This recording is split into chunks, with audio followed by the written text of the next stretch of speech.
Thanks so much for joining us. The race for City Hall heats up tonight as all 5 candidates for Lafayette Mayor President meet in a forum to address the concerns of voters. Our Jim Hummel will be the moderator for that forum tonight at the Acadiana Center for the Arts. He's joining us live for a closer look at the candidates. Jim.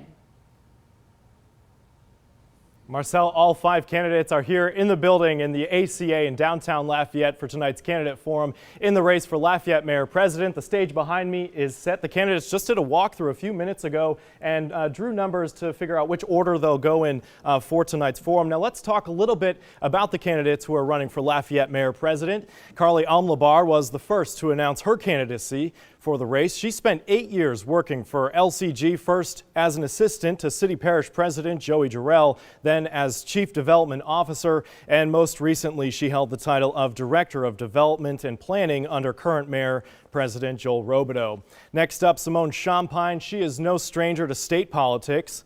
She served 6 years in the state legislature representing Iberia and Vermilion parishes. She later resigned to become Youngsville's Chief Administrative Officer, and prior to becoming a legislator, Champagne was Chief Administrative Officer for Iberia Parish. Josh Guillory is also a familiar name to local voters. Guillory challenged Clay Higgins in last year's 3rd congressional district race. He finished 3rd in that race, taking about 13% of the overall vote and 14% of the Lafayette Parish vote. Guillory is an attorney and an Iraq War veteran.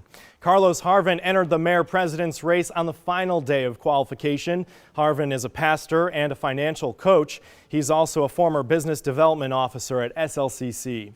Harvin served on LCG's Workforce Investment Board and is the vice president of the Lafayette Charter Foundation. And Nancy Marcotte is a political newcomer. This is Marcotte's first run for public office. The Lafayette High and UL graduate worked as an ad executive before becoming a realtor, and today she is a broker for Keller Williams Realty. Now this forum starts at 7 o'clock. You can watch it live right here on KATC. We're going to go a full hour, and coming up tonight at 6, I'll have a preview of some of the topics that we'll be discussing in tonight's candidate forum. For now, live in downtown Lafayette, Jim Hummel, KATC TV3.